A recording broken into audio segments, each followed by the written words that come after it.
So your doctor runs tests on you. The levels are normal. You know you're not normal. You know something's wrong. What do you do? Dr. Justin, Dr. Seth, let's talk about this today. What is up, my friend? Yeah, and you know what? Here's the one thing.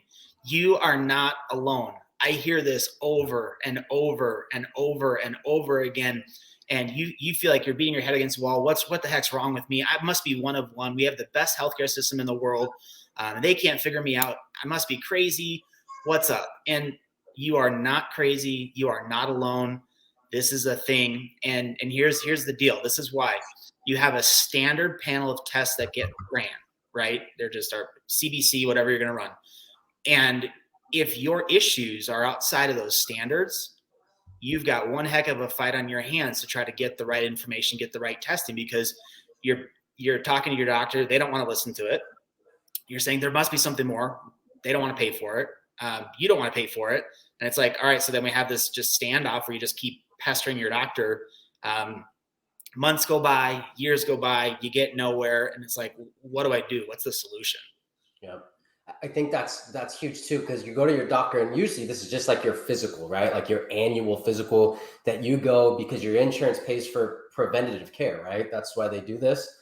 And I love when people say, oh, my insurance has like preventative care. They can probably help now. I'm like, well, listen, let's explain what that means. It means I'm going to get a CBC and a CBC that you're going to get paid for once a year to find out if your blood sugar's high to give you diabetes drugs, to find out if your blood pressure's high to give you high blood pressure drugs, to see if your cholesterol's off because you're a woman and you're getting older and your hormones are being lower and you need more cholesterol to produce that.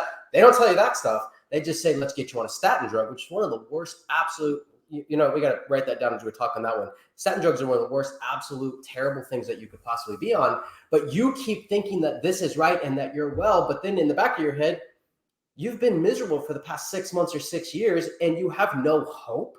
And again, I say this all the time. Hope is just like tomorrow will be better than today. You don't think that because then, especially when you go there and your doctor can't find anything wrong with you, now what the hell do you do? You're stuck. And it is a miserable, miserable, terrible place to be. And the thing about it is, and he said it just a second ago, was like, well, you don't want to pay more money. Like you don't want to do this. Your doctors don't want to run it. And more importantly, your insurance company's not going to pay for it. Are you sick of allowing the insurance company and the medical doctors to run your health? Look where it's leading you to. Are you sick and tired of it? The definition of insanity always says do the same thing over and over, expect a different result. When are you ready to change and do something different? But Dr. Seth, what is that something different that we're looking for? So we have to ask better questions and we have to run better tests, right? So if we keep doing the CBC that doesn't show us anything, are you ever going to get out of it? No. And the only time, I wish I would say the only time, most of the times with those CBCs, like you spoke to, Dr. Justin, by the time it shows up on your CBC, it's too late. For instance, some of y'all that have been on medication, 2, 3, 4, maybe 5 different meds, and you've been on it for years, your doctor says, well, instead of running your CBC every year, let's do it every 6 months. And what they're looking at is your liver enzymes. And so just so you know, if you've ever had an inkling, like, oh boy, I think I got a liver problem, and you check your CBC, you look for your liver enzymes and they're normal, it takes a lot to move those numbers. So they're not looking to see, oh, let's change your meds, let's do this.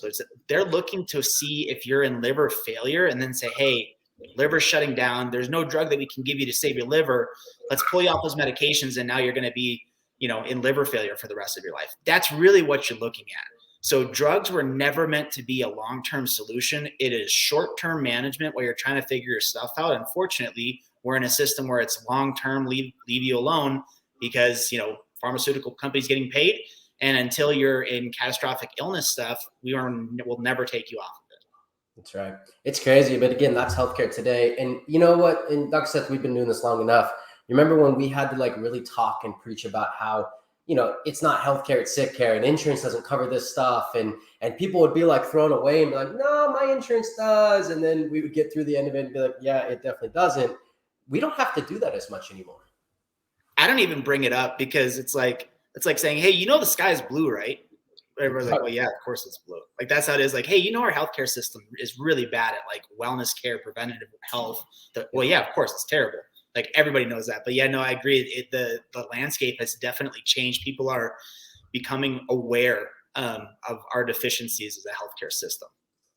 Yeah, it's crazy. So instead of like just looking at a blood work and those end numbers, the types of tests, and we talk about this, and we'll always talk about this, is we talk about like three main tests that we run on most people to try to find not just how to treat your symptoms with a drug. And the other side too, and I talked to a handful of people this week. They're like, well, I just went to this functional doctor, this holistic doctor, and I was on 30 supplements. And I'm like, oh, good God, like 30 supplements. Well, like, let me talk about those supplements and how long you've been on. Well, it's hard because I've been on them for 3 years. And I'm like, 3 years, the same 30 supplements every single day, and you're still sick? Do you think it's working? Like, you got to start looking somewhere different. But you got to start with testing, trying to find what is triggering. You're saying homeostasis, right? Or I love the term normalcy. Is that a word? It's like one of my favorite words. I don't know if it really is. But you want to be in a state of normalcy. And so you do this blood work and it's normal, but you're not normal. So we got to test underlyingly what's going on. I think one of the biggest places to start with something like this is in your gut and checking that GI. Do you have leaky gut? Do you have infections? Well, I'm not sick. I don't, or how about this? I don't ever get sick. Like, okay, yeah, that's a whole nother problem. But like, let's look at like your digestion and your absorption. Let's look at your inflammation, your immunology. Let's look at gut, leaky gut, infections, pathogens.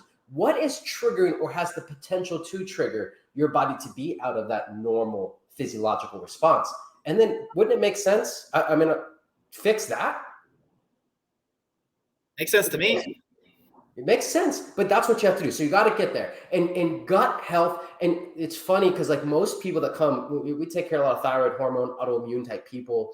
But like, where's one of the first places that you start, no matter what is going on, whether they're coming to you for like mold or they're coming to you for fibromyalgia or autoimmune, where do you typically start?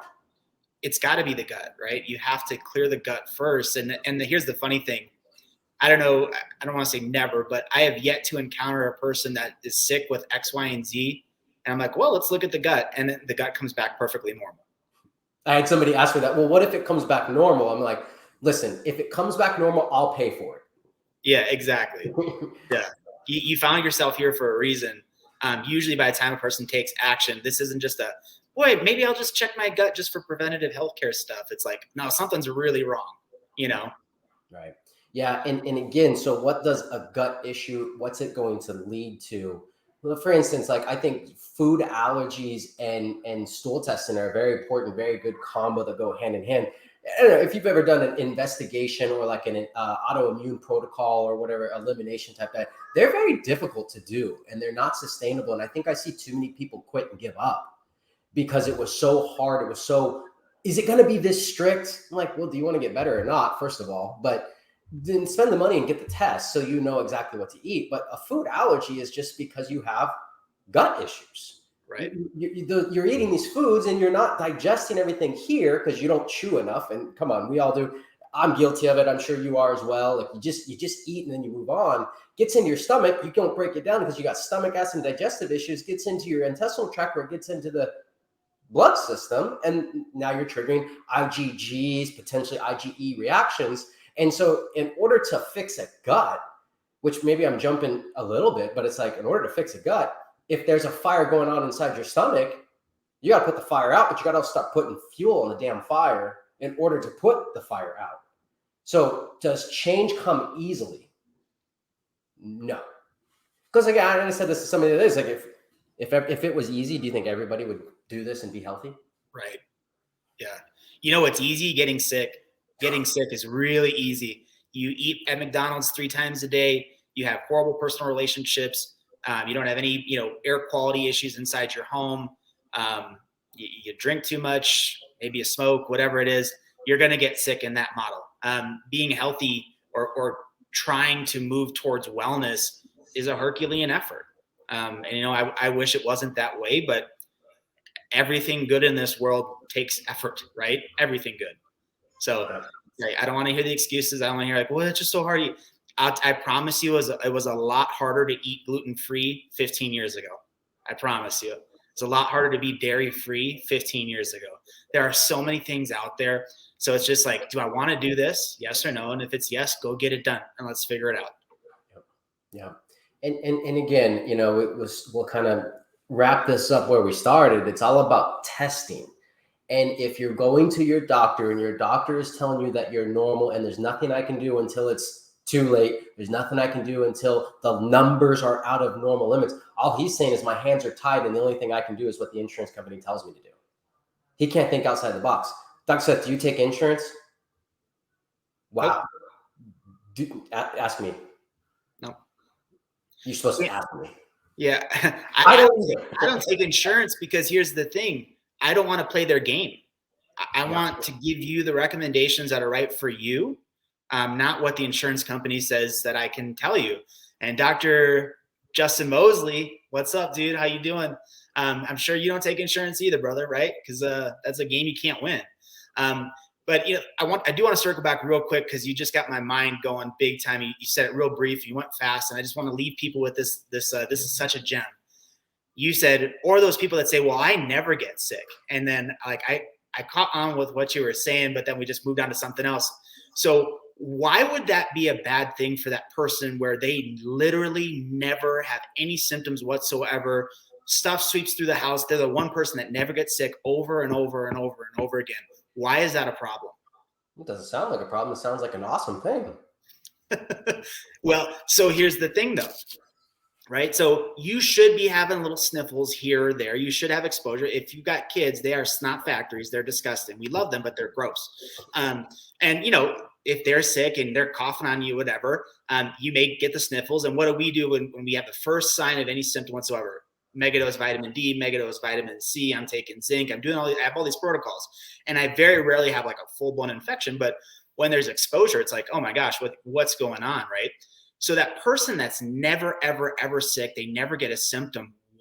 What's concerning about that is that means their immune system is overactive all of the time. So Dr. Justin, what type of condition would a person have that has an overactive immune system 24/7, 7 days a week, 365? Autoimmunity. Right? On the rise right now. Big time.